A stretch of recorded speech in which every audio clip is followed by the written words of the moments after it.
for joining. This is a panel on VR and AR and its impact on external development. We're also just going to touch upon VR and development in general, since it's a pretty new and exciting field. I think there's a lot to cover in the half hour. For those of you who don't know me, I'm Lauren Freeman. I'm a senior manager on EA's XDI team, the External Development Intelligence team. My areas of expertise are mobile and new and emerging technologies. So I've spent the last year or so talking to a lot of VR and AR developers. I'm going to introduce our lovely panelists, and we're going to have a little fun. So after I introduce you, if you could take 10 seconds or less to let me know, if you were to wake up tomorrow morning and find that you were trapped in a MMORPG in a virtual world, what character, class, or character would you be and why? So keep that in mind. After I introduce you, you're going to give your little spiel. So starting to my left here, we've got Kayla Kinnunen. And Kayla's got over 15 years of experience in the game development industry. She has worked at Electronic Arts in various capacities, supporting central platform support, audio, localization, QA. She's touched many of EA's games. And for the last 5 years, she's been at Roadhouse Interactive as a game director here in beautiful Vancouver. She was the game director on Warhammer 40,000 Carnage, if we have any fans in the audience. So RPG, this is your specialty. What RPG character would you be, Kayla? So I kind of decided not to go RPG, but still kind of MMO thing with Overwatch. Anybody here playing Overwatch? Any Zarya fans in the house? Yeah, so Zarya would be the class that I would kind of want to wake up as, kind of all-rounded, capable of doing a lot of stuff, but definitely stronger when working with her team and able to kind of focus attack into a certain area. So Zarya would be the character class I would want to wake up as. Excellent. And to Kayla's left here, we have Ben Jackson. Ben is a principal artist at Sony London. He's been currently leading the environment team and managing art outsourcing on a upcoming PSVR title. Prior to that, he worked on PSVR Worlds, where you were an outsource manager and leading the environment team as well. And prior to his work at Sony, he was at Rockstar North on GTA 5. So Ben, how about you? RPG MMO character if you were stuck in a virtual game. Yeah, it was a little tough, this one, but decided to go for like priest healer thing, because they're usually bundling lots of people up and going, it'll be fine, don't worry about it, you know, just charging through this stuff. But yeah, definitely that. All right. And behind Ben here we have Eric Hine. Eric is executive producer at Archiact Interactive. Some of you may have had a chance to swing by their booth outside. They're demoing some of their VR titles. Archiact has more than 12 titles, I think, at this point, and different experiences in AR and VR. They've hit upon almost every platform in this space, so we're really lucky to have Eric with us today. Prior to Archiact, he worked at Electronic Arts, PopCap, and DNA in various production and designer roles. So Eric, over to you. RPG MMO character if you're stuck in a VR game. So I'm going to fall back on actually my first character in World of Warcraft, which was a Shadow Priest. The reason I chose the Shadow Priest is he can buff, he can support. When there's a firefight, he gets right in there and hand dirty right on the front line. Good answer. And last but not least, we have Scott Gershin joining us today. Scott's the creative director from the Sound Lab at Technicolor. He's also the editorial director and a sound designer and editor. He's got an illustrious career. He's an award-winning audio director. He's worked on film and games. Some of the films he's worked on include Shrek, American Beauty, Pacific Rim, Hellboy, just to name a few. And on the game side, he's worked on the Gears of War series, the Fable series, and also, I believe, Resident Evil. So we're in good hands with these folks today. With oh, I almost forgot, RPG MMO character. The one that makes the coolest sound, of course, because, you know, being a sound guy, it's got to be, somebody's got a big vocabulary, and, you know. All right, there you go. All right, so the sound class, character class, what would that be? I don't know, the tank or? Oh, I don't know, you know. There we go. All right. Bard, okay. All right, so let's get started. So kicking things off, we want to talk about development pipelines. So let's talk a little bit about the differences between developing for traditional game and mobile gaming and VR. I think let's start with you, Ben. You had chatted with me prior and said that when it comes to art production, it's really about unlearning what you know. And that came as a surprise to me because I thought it was all kind of one and the same. So could you elaborate? Yeah, absolutely. So one of the main things we found, like when we were onboarding a bunch of vendors for our work, was like, hey, so you're making something for the PlayStation 4 or the desktop clients, that kind of thing. We can do really pretty assets. Here's this stuff. You kind of have an expectation of you kind of target, and it wasn't until we were like, hey, okay, that's fair enough, but you realize that we're rendering twice. And that we got TRC violations aboard for dropping below 60 frames a second, and you're like, oh, right, okay. And for us, one of the biggest changes was actually saying, okay, you're really good artists, and you can do this kind of stuff mostly with your eyes shut. It was more about the optimization, getting that kind of documentation, and going out there and saying, hey, look, here's a headset. All these things that we're telling you, it's difficult to see until you put on a VR headset and go, okay, well, wiring and real high contrast or low, high frequency detail is the things that really upset the player, and it's difficult. It was like, okay, PS4, fair enough, but this is really what you have to kind of aim for.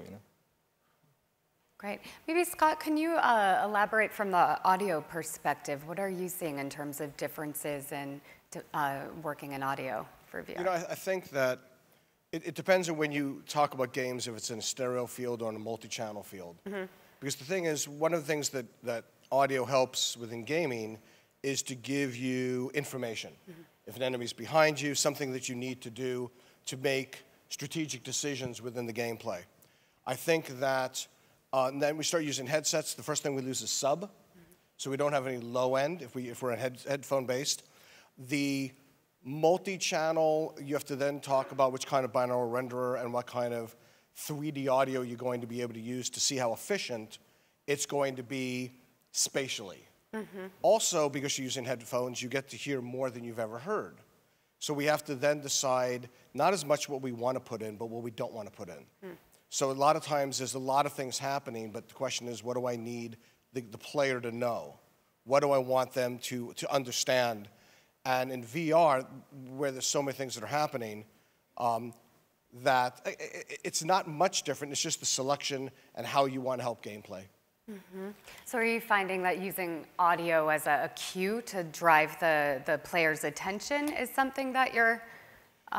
It's a lot of times, again, deciding, if there's an opponent coming up behind me, do I want to hear that? Is that something I should know? Huh. A lot of times you can use audio as red herrings, where you hear something consistently, but sometimes it's not always there. Mm-hmm. So it becomes a much more strategic tool and a story point than just a form of physics. Mm-hmm. That trigger it, something happens, trigger a sound. Mm-hmm. Yeah.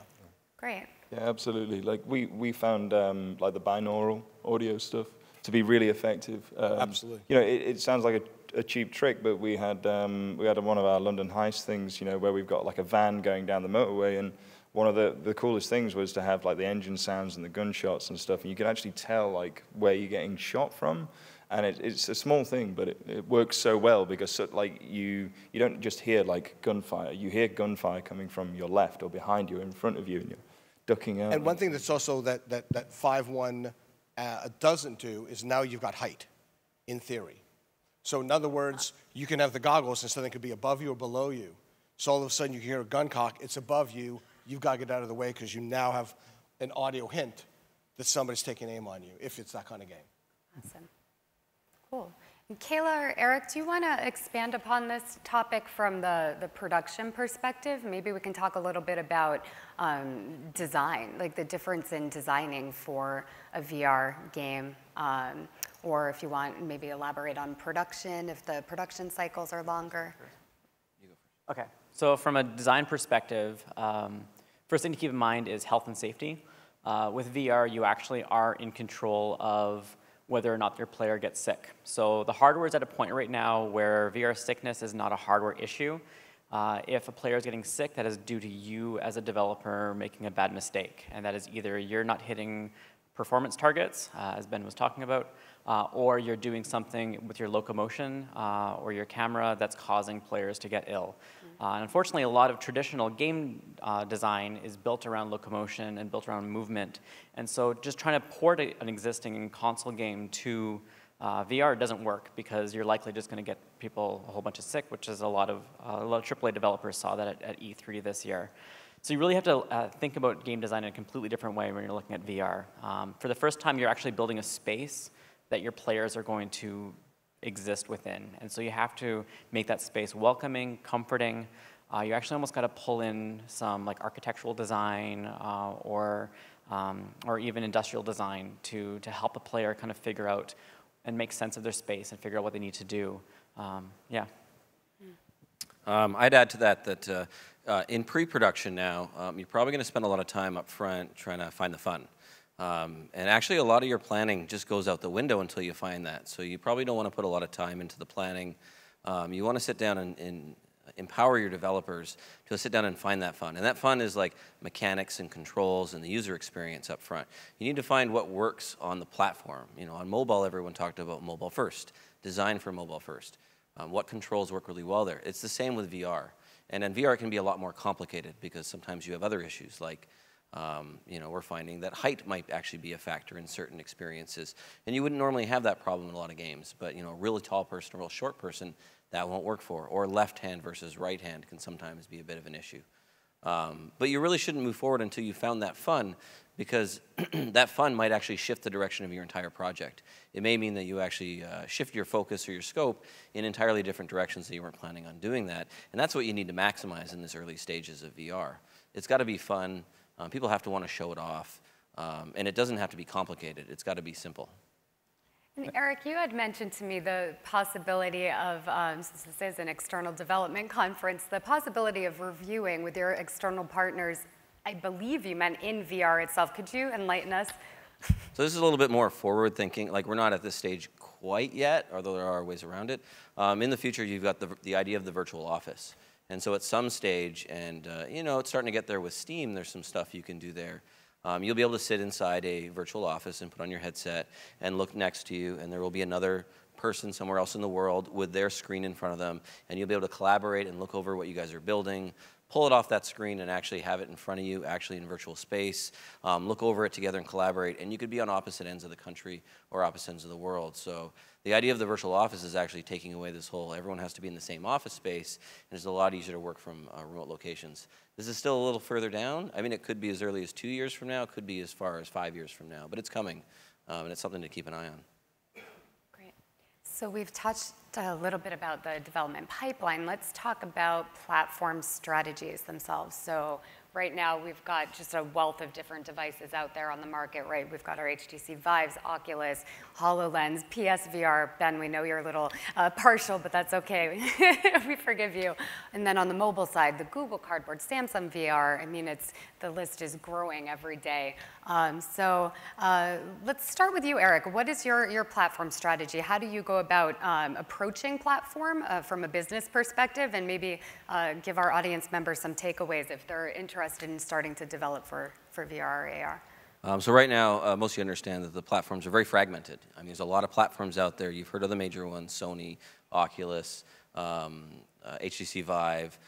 There's a lot of mobile headsets. What you don't realize, too, is probably in China, there's 10 times that number over in China. A lot of them are like cardboard derivatives. There's a lot of knockoffs coming out that are like the Vive, Arcade Space, or mocap tracked platforms. So our strategy is really, in the short term, is a lot more learning. So when we build our products, we're trying to target a large number of platforms at a time. So for example, if we build on the high end, we definitely want to be on Sony. They're probably going to have the best numbers. We want to be on Vive. We want to be on Oculus. And at the same time, when we target mobile, we want to be on as many mobile headsets as possible. So we'll target Google. Google's got lots of volume. We'll target Gear. Gear's got a high-quality device out, and they've got a high-caliber user base. And we'll also make sure it works with all the Chinese headsets, because we do a lot of publishing in China. At this early stage, still the consumers are not there. There's not a lot of them. Google has a lot, but the quality bar is low. So we focus a lot also on learning, like getting analytics on these users, looking at those kind of numbers, their play styles, the number of sessions. So for an example, Lamper VR is on over 500,000 devices, has been installed on 500,000 devices on Google Cardboard alone. It's on, you know, upwards of like 6 or 7 platforms already. Deep Space Battle, which is also on Google Cardboard, is over 500,000 installs as well. So we're getting a lot of data on the Google platform for that. We're trying lots of strategies. Some of them are free, some of them are premium, some of them are ad-based revenue.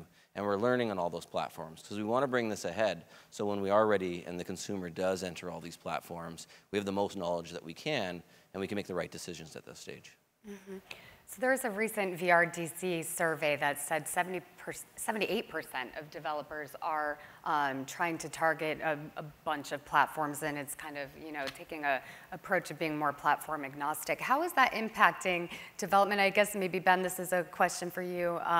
Like from an art perspective, are you finding that there's just a whole bunch of more target, you know, specifications for art, or? Not so much actually, and it's mainly due to the age of VR. Like at the moment, people are trying to hedge their bets. There's been no like massive investment into like, you know, a huge title as of yet. You know, there's nobody that's gone in and said, hey, look, you know, here's like $500 million or something, and said like, you know, make some ridiculous 12-hour marathon session. And I think that distributed platform, that agnostic platform stuff you were talking about is really relevant because people are still kind of hedging their bets a bit. Mm-hmm. You know, if you're trying to, like, people don't yet get VR. Mm-hmm. Like, people understand the importance. Like, people are saying, hey, like, this is some really cool technology, and we'd really like to use it. But it's still at a point where, you know, if you want to spend like $1,000, you can get one of the higher end, like the Vive kits, or the Oculus is obviously, you know, a little bit cheaper than that, all the way through down to like the Google Cardboard stuff, you know. And if you're there going, hey, look, we've got something that's fun, mm-hmm. It doesn't have to look incredible, mm-hmm. But we're kind of a tipping point where, like, there's going to be this install user base, especially with PSVR, you know, we kind of sit in a, you know, obviously what I consider a little bit of a sweet spot, which is we're aiming for that premium level virtual reality experience, but we kind of have a lower barrier to entry almost. You know, if you're spending $1,000 on a headset and then another couple of thousand on a PC to run it, you know, it's a big investment. And obviously that price is going to come down, but at the moment I'd say, like, while there are definitely like guidelines, limitations, and recommended ways of doing the art for virtual reality, for me, it is almost more important to get that fun factor, that design, that comfort, that saying like, hey, like, look, if you want to invest in me, like, here's my 15-minute experience, and we had a lot of fun with this, right? You know, like, we did the same thing. We had multiple little experiences that we decided to package up and say, this is what PlayStation VR could do. Or technically, really, what we're actually saying is, this is what virtual reality can be like, you know? And taking that and pushing that forward and saying, right, okay, like, some of the most fun I've had is with essentially, like, nearly gray-boxed little titles where, you know, where you've got these really fun mechanics of like diving through portals or firing weapons and things, and it's like, that's great, you know. And it's now sort of taking that, and you can push the barriers, but you're going to be pushing the barriers on, at the moment, what I consider to be slightly too far as a barrier to entry. You know, you're spending a little bit too much money and you're only reaching that niche market. I think it's just going to take a little while, and then eventually the investment will come and say, right, you know, we can get a lot more really nice looking things, but it's still going to be based on what people are finding out right now, you know? Yeah. In a year's time, you know, you're going to be saying, well, these tiny little games that maybe, you know, they're made with like $5 in the guy in the basement kind of thing. It's at that little point where you go, all my mechanics are actually derivative of this work that's going on right now. That's right. And Kayla, I see you shaking your head. So, I mean, from your perspective, you know, I know we have a lot of smaller studios in the audience and in indies. Like, as Ben mentioned, some of these devices are costing multi-thousands of dollars. Like, how do you approach platform strategy so that you're not, you know, having to purchase every single device and, you know, have your QA team members have every single device? What's your methodology? So really the most important thing, and I think Ben was touching on this right here, is what experience really shows you that you need VR for this, and you know, what is an experience that really shows you that this is what makes VR special. This cannot be done in any other platform before VR existed. And that's really what we're trying to get to right here. When we're looking at platforms, we're kind of breaking things down into 3 primary control schemes. One is gaze and tap, where all you need is a headset to move, and that's supported across every single platform. Second would be traditional controller-based input, which is supported across almost every single platform.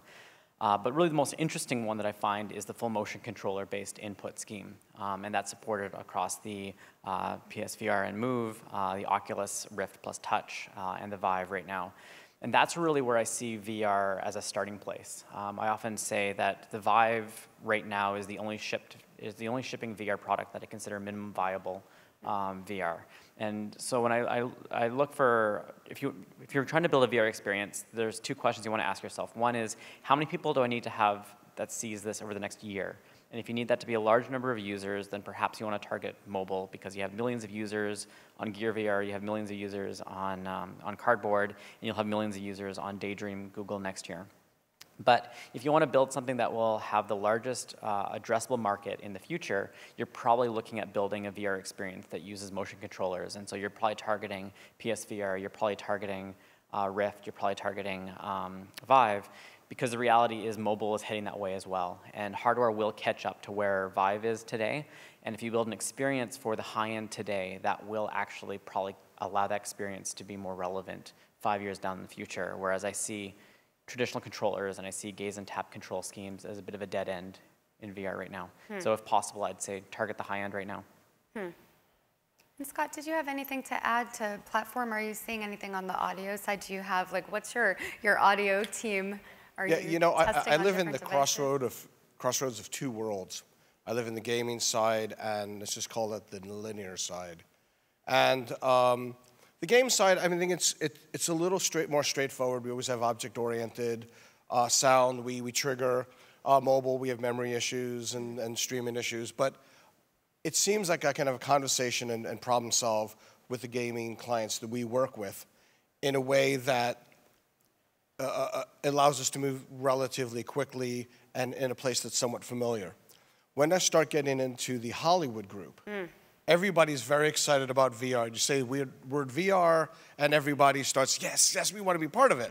So we've been doing a lot of projects with VR or live recordings. One of the things people don't realize is that you can't put a single microphone out and capture all the actors. I need to have them all isolated to be able to place them. All these wonderful microphones on the cameras, I've tested a bunch. Not so much, sorry to say, because I need a certain amount of isolation, because there's acoustical issues. Sometimes you want to create your acoustics and not record them in the environment that they're in. You may be in green screen where there's computers and noise and creaks and things that you don't want, or whatever surface they're working on. The biggest thing I think I've got to deal with right now is teaching. Teaching a lot of the Hollywood public what is different between the ways they're used to working and the ways they're not. Things move slower in the integration process. They go, great, we want to have a mix. Can we get it by tonight? No, you won't. Because there's things we have to do. There's a process that it takes, and there's a technology. The other thing is, you know, a little bit of information can be a very scary thing. So a lot of our clients go, yes, we want to come out in everything. And specifically, which ones are you thinking? Are you looking Gear VR? Are you looking Vive? Yes, we want to do it all. Okay, now the audio engines on them aren't all the same. And the way to approach it isn't always exactly the same. So are we using, you know, what kind of ambisonics? Are we using binaural renderers? If it's video, we can't hook anything to video because there's nothing that's object-oriented, so now we have to do other sets of tricks because it's a video. So there's many challenges, especially with Gear 360 video, which is very, very popular right now that everybody's jumping in. So everybody's making trailers and commercials, and they're used to very quick pace, quick turnaround. Can I give it to you a week later? Can I have a product from scratch? Maybe, maybe not. Depends how complex it is. So that's a lot of the challenges I think that we're facing. And a big part, I believe, of my role within our clients is teaching. Teaching, understanding, educating, to know what the process, what the workflow is, what it's not, what the differences are. And there's one project we're doing in a TV show with 20 VR episodes. Some are behind the scenes, some are extensions.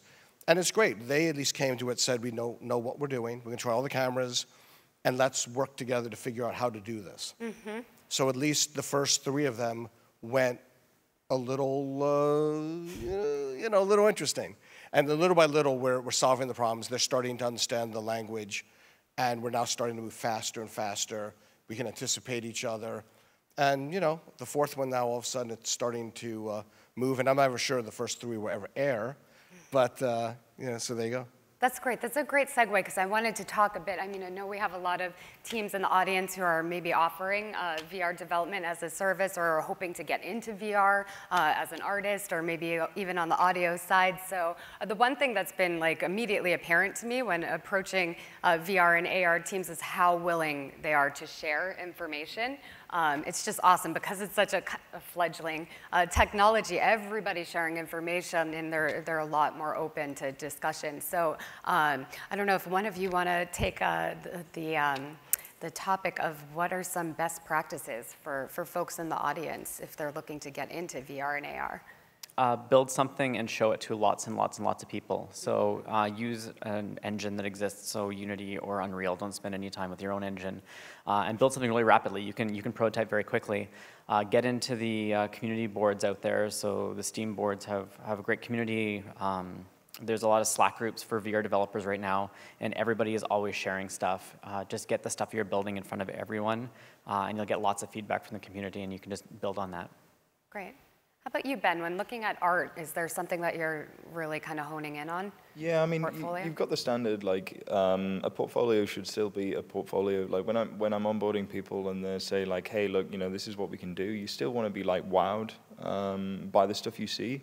But it's becoming more and more important, like, especially because more and more vendors are trying to get into, like, virtual reality to come to me and say, like, hey, like, this is the best stuff we can do, and that kind of sets your quality bar. So you're like, okay, yeah, like I understand that you're good artists, but then you've also got the right.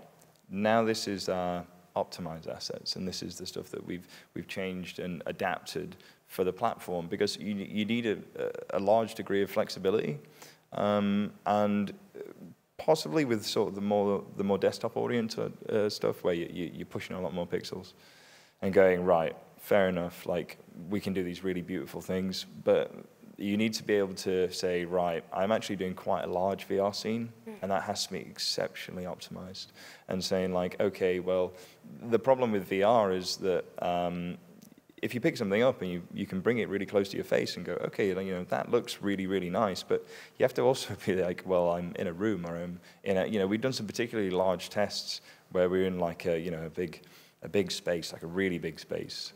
And going, like, damn, like, how are we ever going to be able to traverse through this and get the quality that we want really close, but also at distance go, okay, well, that looks quite nice. So we've been looking at things like matte paintings and stuff like that. But yeah, I'd say from portfolios, it's set that really high bar and go, wow, and then also pull in the stuff and go, well, we took this and this is what this is the final product. Like, we want to see these amazing marmoset renders and things like that, but we also need to be able to see that you can take direction, especially when it's to do with, like, optimization and things like that. Thank you. Eric, did you have anything to add to that? I know you've worked on 12 VR titles now. I'm sure you've seen your share of do's and don'ts. I'll run through a real quick little list. So what Kayla had mentioned, find that fun early. It doesn't have to be amazing. If it's fun to play and you show it to people, good things will follow. People will ask for more. They'll crave it, and that's the beauty of VR. You get in there, you try something really fun, you're like, I must have more. Make sure you support your developers. We were talking about this the other day. Give them the space they need. I mean, VR developers need, a lot of space to develop in. They need the equipment to actually play with it. You can't skimp on that stuff. So they need to be empowered to try, experiment, and do rapid iteration. Our developers, their desks overlap with VR environments, and everyone's got headsets in certain areas, and so they can roll back and build quickly at their desks. So they share lighthouses together. Another thing is, if you need revenue fast, so some studios don't need revenue, some do. If you're a small group and you need revenue quick, you probably want to be targeting Google Cardboard for volume, or you want to be targeting PlayStation if you have a bigger team, because they're going to probably have the higher volume of units out there. So they'll have a faster turn on revenue. It doesn't mean to be high enough to cover your costs in all cases. That's all up in the air. Nobody knows. The last thing, make sure you put enough time in there for optimization. So we mentioned a little bit. This is usually neglected on mobile a lot. A lot of performance optimization happens. Sometimes a third of your project can be just optimization, optimization, optimization. Those frame rates need to be high. The very early mobile stuff, trying to maintain that 60 frames per second on a cell phone in a 3D environment can take a lot of time. You start removing transparencies and certain UI effects and certain visual effects. Keep that frame rate high, ideally throughout the entire project if you can, because that'll save a lot of heartache later on. Thank you. So we are all out of time. Unfortunately, we don't have time for audience Q&A, so what we'll do is we'll just hang outside the doors. I know the next team is looking to get on stage, so we'll hang outside the doors. If anyone has questions for us, please come and find us, or if you're going to be at the pub crawl tonight, you can come and strike up a conversation, and we'll be happy to answer any questions that you have. So how about a warm round of applause for our panel? Thanks, guys.